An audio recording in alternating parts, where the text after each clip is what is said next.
Paz e luz, que a graça revelada do Santo Espírito de Deus reine em sua vida, revelando os mistérios do reino dos céus.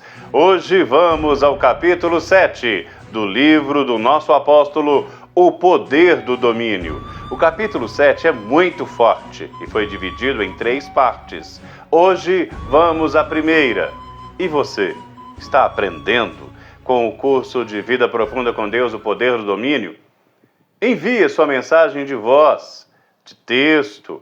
Envie a resposta do que você está entendendo e como está aplicando na sua vida o poder do domínio. Eu quero ouvir. Quero saber o que você está aprendendo.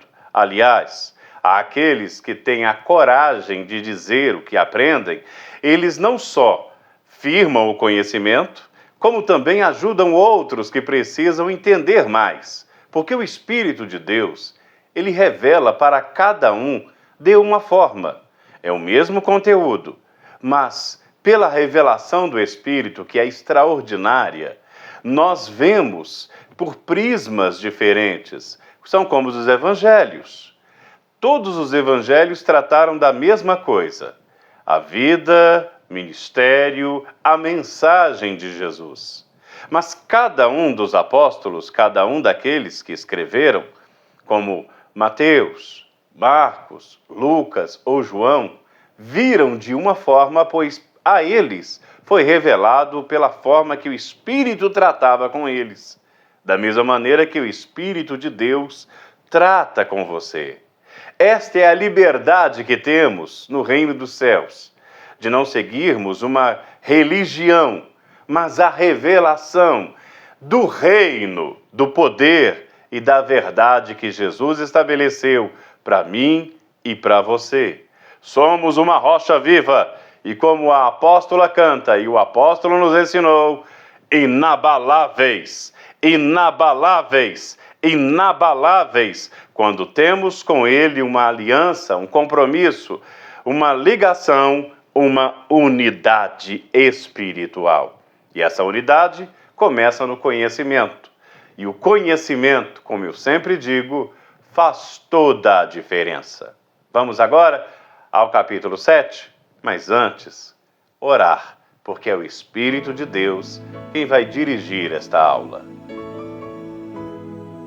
Nosso Deus e Pai Todo-Poderoso, em nome de Jesus, que a Tua graça poderosa venha revelar a todos que assistem esta aula o conhecimento para que possam compartilhar, ministrar, declarar com autoridade e com fé aquilo que aprendem quando começam a dominar, dominando a mente, dominando as ações, dominando tudo ao seu redor, porque o Senhor nos fez para sermos uma nação de sacerdotes, de homens e mulheres ligados a Ti com poder e com autoridade para enfrentar o império das trevas e poder estabelecer aqui na terra o reino dos céus, que vai continuar eternamente na vida daqueles que creem e estão debaixo da cobertura apostólica.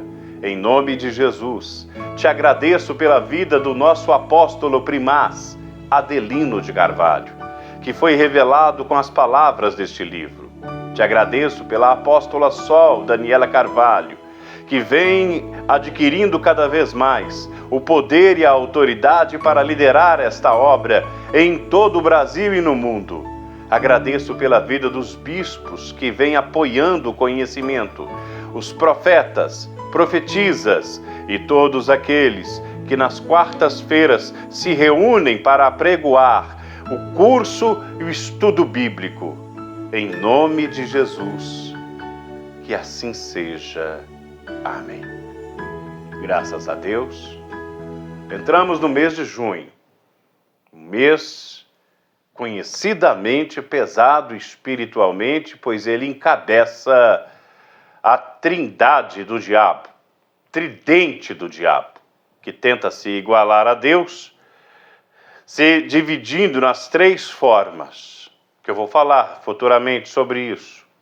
O mês de junho É um mês onde se abrem muitos trabalhos, muitas ações espirituais contrárias. No mês de julho, eles vão firmando porque querem abafar o mês de Deus, o mês da aliança, e no mês de agosto confirmar os trabalhos realizados no início de junho. É muito importante compreender que estamos diante de uma batalha espiritual e vence quem é mais forte. Não se engane, não. Sem o conhecimento necessário, a estratégia certa, a vinda de Deus, não basta você apenas dizer que Deus é contigo. Você precisa estar alinhado na força e na sabedoria divina para poder praticar tudo o que precisa realizar. E o domínio da mente é isso. Você quer ser forte? Tenha uma mente forte. Estamos aprendendo isso no livro. E vamos agora, no capítulo 7, o poder do domínio, com o título Vontade, Determinação e Obstinação, compreender um pouco mais sobre isso. Hoje vamos trabalhar sobre vontade, fome, foco. Vamos lá? Capítulo 7, o poder do domínio, vontade, determinação e obstinação, parte 1. Vontade, determinação e obstinação, página 71 do livro. Tudo que eu vou falar neste livro tem como base a sua capacidade de se autodisciplinar, principalmente nas palavras que saem da sua boca. Há mais de 40 anos, o apóstolo vem ministrando para pastores, padres e líderes espirituais acerca da batalha espiritual. Logo no começo da página 71, a gente já vê uma palavra-chave: autodisciplina. Compreenda, quando uma pessoa se autodisciplina, está cumprindo aquilo que todos os domingos você ouve quando é lido o texto sagrado de 1 Coríntios, no capítulo 11, acerca da Santa Ceia. E logo depois da apresentação do pão e do vinho, do corpo e do sangue de Jesus, o apóstolo Paulo ele fala: examine, pois, o homem a si mesmo. Ou seja, se autodiagnostique, entre para dentro de si e veja aquilo que pensa, aquilo que acredita, aquilo que tem feito. Quando uma pessoa ela não tem o diagnóstico certo, ela se medica com o que vier pela frente.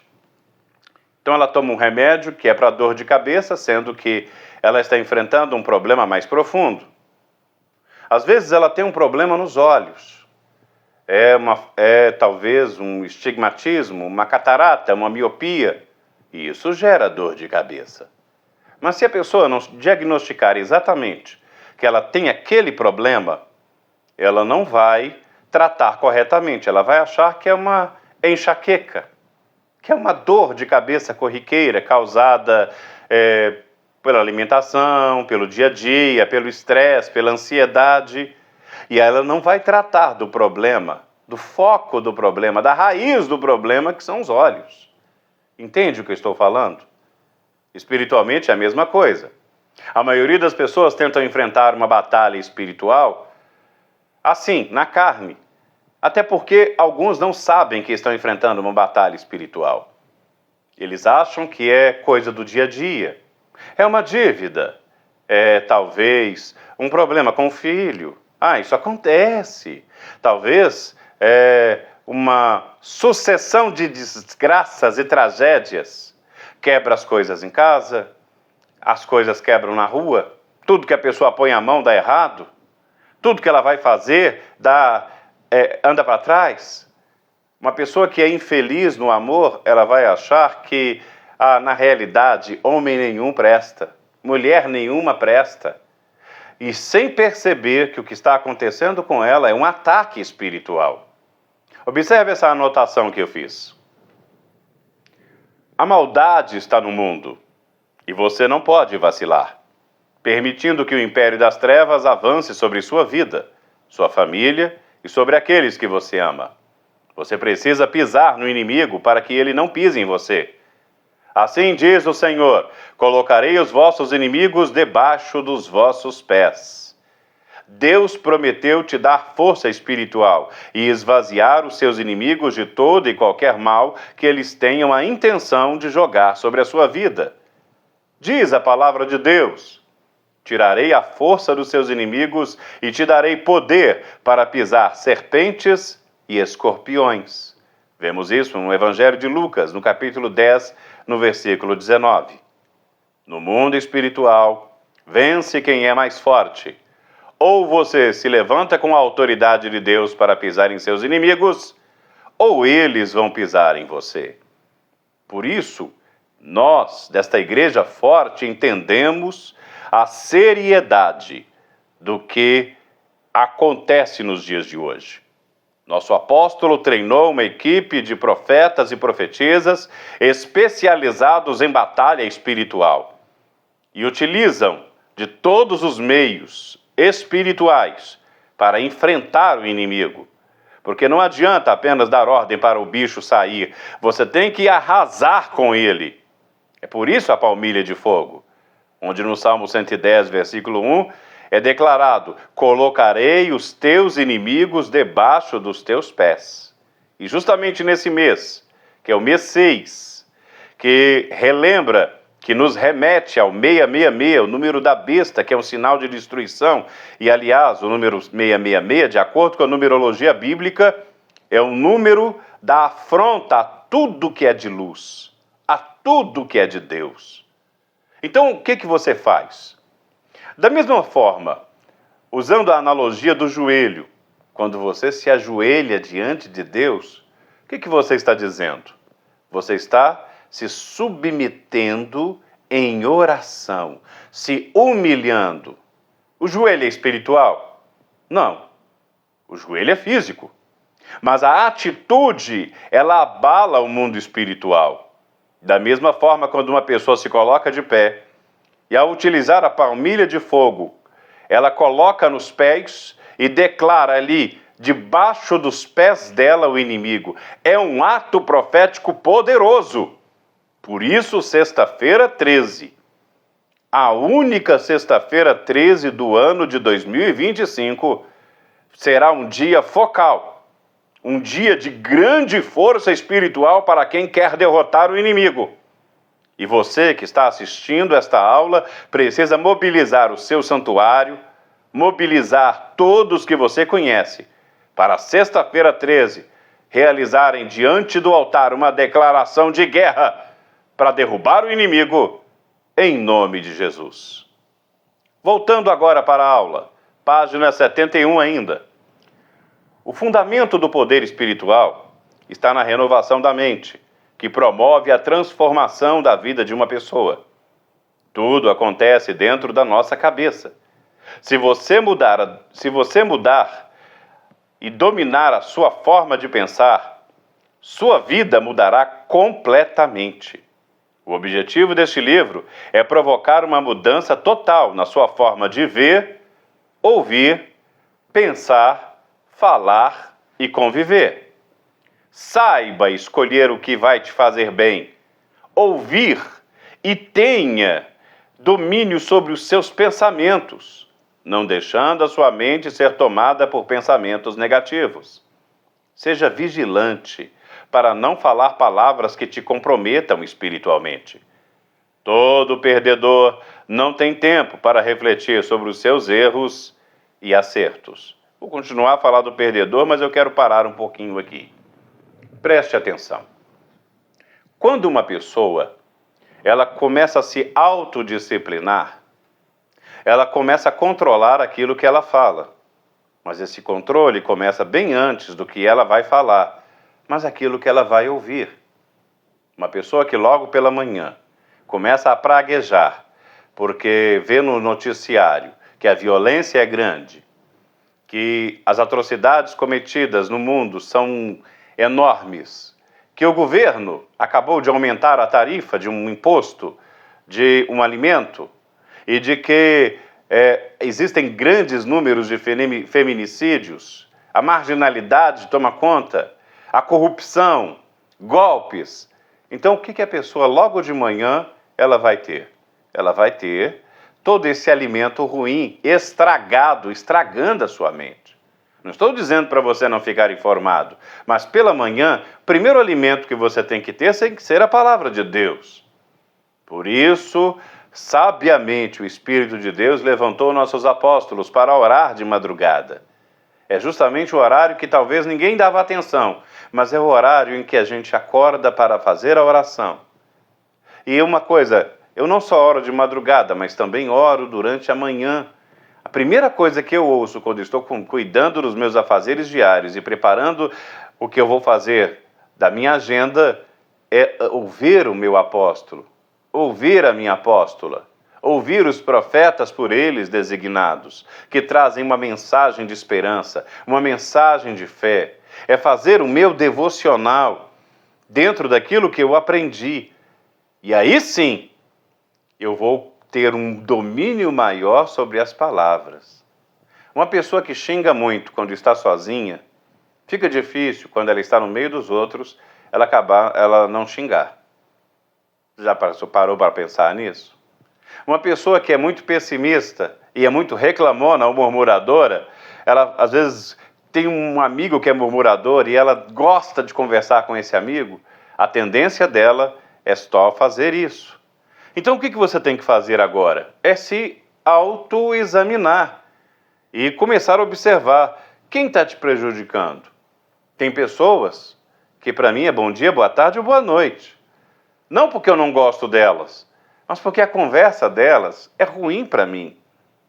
Então eu tenho que entender o seguinte: a palavra de Deus diz que nós temos que amar o próximo como a nós mesmos. Mas se eu dou mais valor a uma pessoa que está me prejudicando, eu não estou me amando, eu estou amando mais a ela. Então eu tenho que valorizar primeiro a mim, cuidar de mim, para que eu possa cuidar dos outros. Eu posso até orientar uma pessoa, não murmure, não reclame, e dar uma orientação para ela não fazer isso. Mas se ela quer continuar a fazer, que ela continue a fazer com as outras pessoas que aceitam. Você não vai aceitar mais. Fale comigo. Eu não aceito mais porcaria nenhuma entrando na minha cabeça. Eu não aceito porcaria nenhuma entrando na minha cabeça. Eu aceito na minha mente palavras de força, de vitória e de poder espiritual. Eu nunca vi tanta alegria quando estou vendo agora nos corinhos, nas canções, no louvor que é cantado no início das celebrações, como está acontecendo agora nos santuários.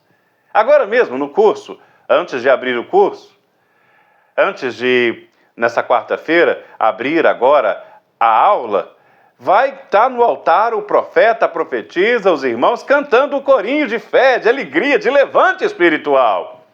Porque isso abre a abertura, abre caminho, na certeza de que Deus Pai Todo-Poderoso manifesta a sua glória e o seu poder. Siga comigo para a página 72 ainda. Para o perdedor, sempre há uma explicação que justifique as suas derrotas e daí a razão pela qual ele nunca corrige os seus erros, pois nunca admite ter errado. Já o vencedor nunca acha que chegou ao pódio. Ele sempre busca crescer mais, evoluir, quebrar os paradigmas e se superar.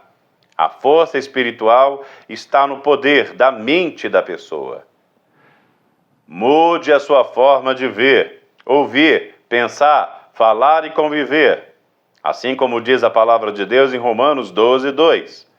Não vos conformeis com este mundo, mas transformai-vos pela renovação da vossa mente.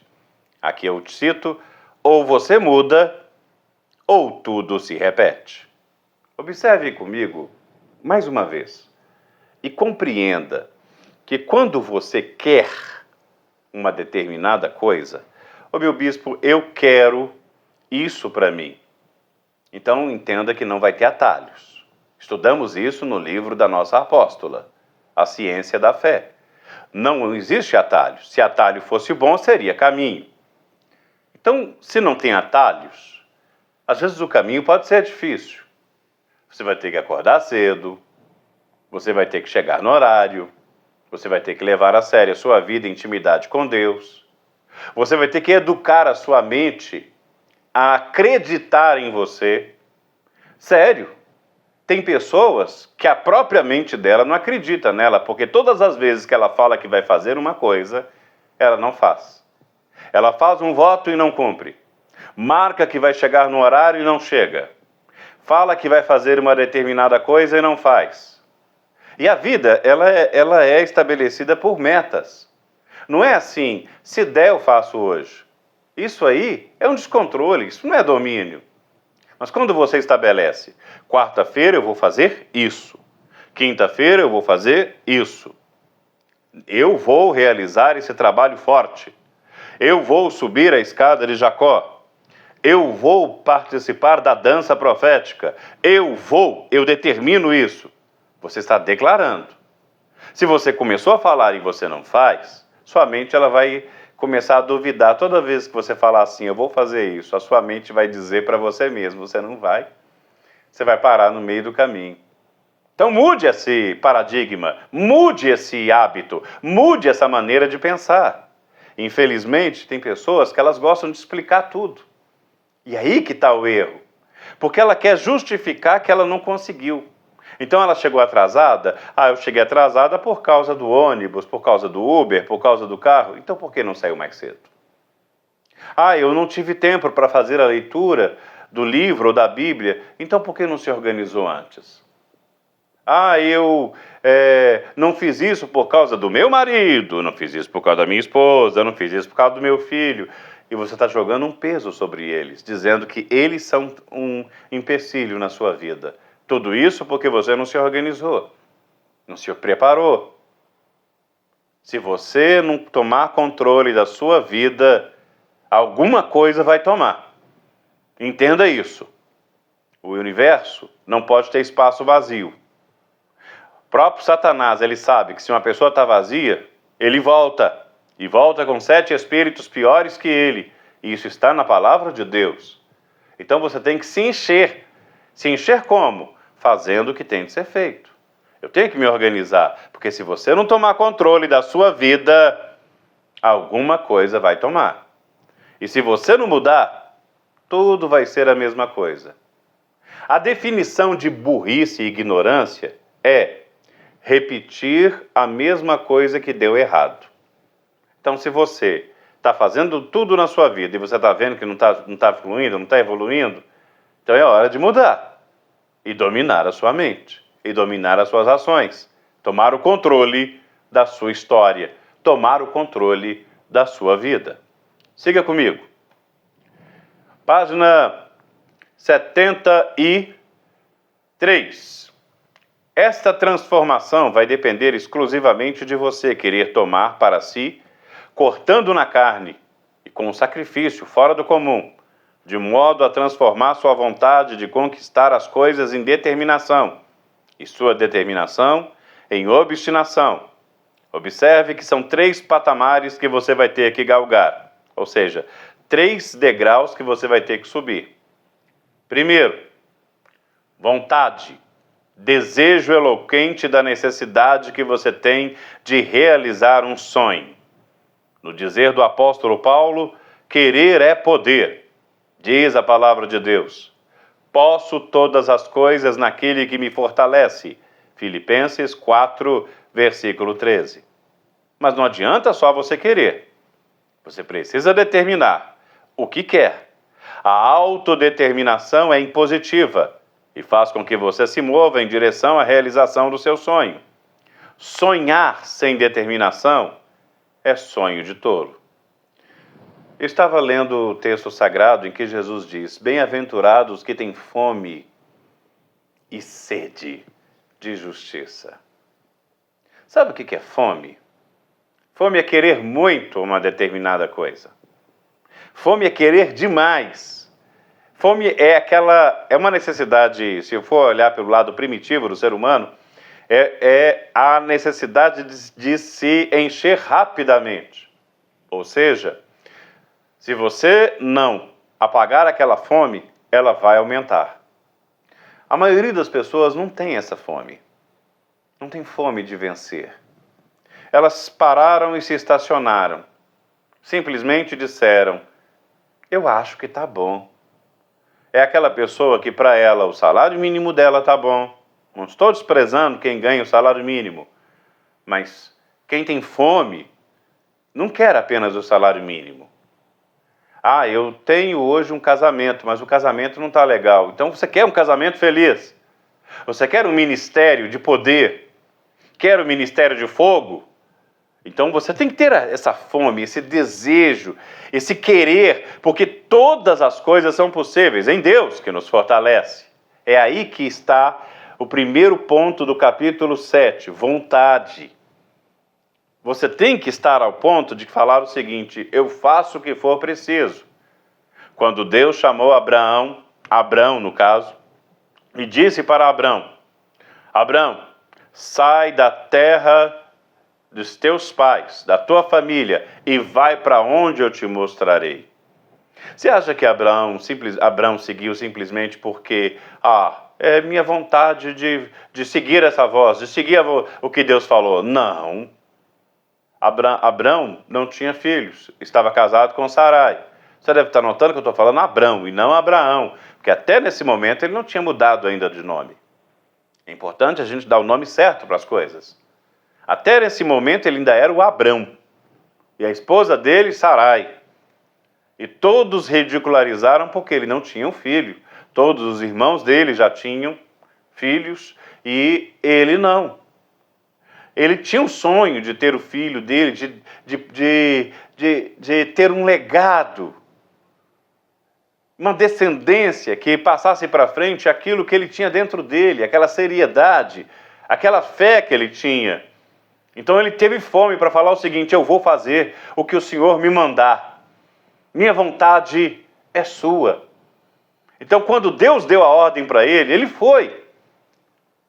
Deus simplesmente falou que levaria ele para um lugar. Eu vou te mostrar. E Deus foi guiando, porque Abrão foi deixando que a vontade tomasse conta. E essa vontade o fez obedecer. Quando uma pessoa está determinada a obedecer, porque ela vê, eu quero isso. Você tem coragem de dizer, eu quero esse ministério para mim.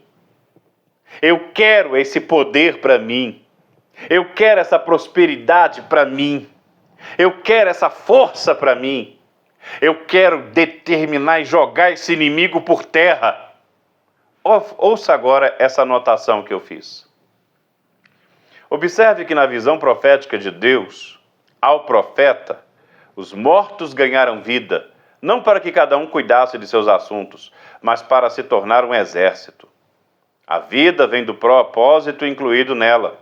Quando Jesus prometeu o poder do Espírito Santo aos seus discípulos, ele embutiu na promessa o propósito de testemunhar as grandezas do reino até os confins da terra, como diz a palavra de Deus. Recebereis a virtude do Espírito Santo, que há de vir sobre vós, e ser-me-ás minhas testemunhas, tanto em Jerusalém, toda a Judéia, Samaria e até os confins da terra. Ser da igreja de Jesus, ser do reino, é possuir a energia do sonho, crescer debaixo da unção. Assim como Davi, que vivia esquecido pela família, rejeitados por todos, mas depois da unção, da fome dele de querer vencer, ele teve vínculo no reino, fonte de poder, e se tornou um guerreiro, líder e rei. Uma igreja viva tem propósito e ação. Uma igreja viva é apostólica. Uma igreja viva tem comunhão com o corpo de Cristo. Uma igreja viva tem a alegria. Uma igreja viva é evangelizadora. Entregue-se à sua fé e você verá coisas grandiosas acontecerem. Compreende? Eu quero isso para mim. Eu quero ser o maior evangelista do santuário. Eu quero ser o maior transmissor de bênçãos onde eu estiver. Eu quero ser o profeta na sua vida. Eu quero ser o instrumento de Deus para o apóstolo onde quer que eu for. Eu quero. E não é apenas um querer básico. mas é algo que toma conta de todas as forças das minhas células, do meu corpo, onde eu penso nisso de manhã, penso nisso à tarde, penso nisso à noite. Eu quero. É quando uma pessoa ela se entusiasma com uma determinada coisa. Sabe quando você quer muito um carro e você sonha com aquele carro? Com o volante do carro, a cor do carro, o painel do carro, os equipamentos, os acessórios, e você começa a pensar naquele carro dia e noite, põe foto do carro perto da cabeceira da cama e começa a olhar para o carro e começa a dizer, esse carro eu quero. E começa a olhar para suas contas e começa a separar, esse dinheiro é para o carro. Às vezes você deixa de fazer um lanche, deixa de comer uma coisa que gosta, deixa de comprar uma roupa, esse aqui é para o carro. Entende o que eu estou falando? O querer vai tomando conta, vai dominando, essa vontade poderosa vai se tornando firme e forte na sua vida. E assim eu encerro a primeira parte do capítulo 7. Vontade. A sua vontade está em que nível? Se formos olhar na temperatura, como a gente mede uma temperatura do corpo, quando a gente coloca o termômetro, o quanto está a sua vontade? Está baixinha? Está média? Ou está alta? Responda isso para você mesmo. E responda para mim. Quero saber o quanto você tem vontade de vencer e de ser dessa igreja gloriosa de Jesus e fazer parte desse exército firme e forte que vence todas as batalhas. É nessa fé que eu vou, é nessa fé que eu estou.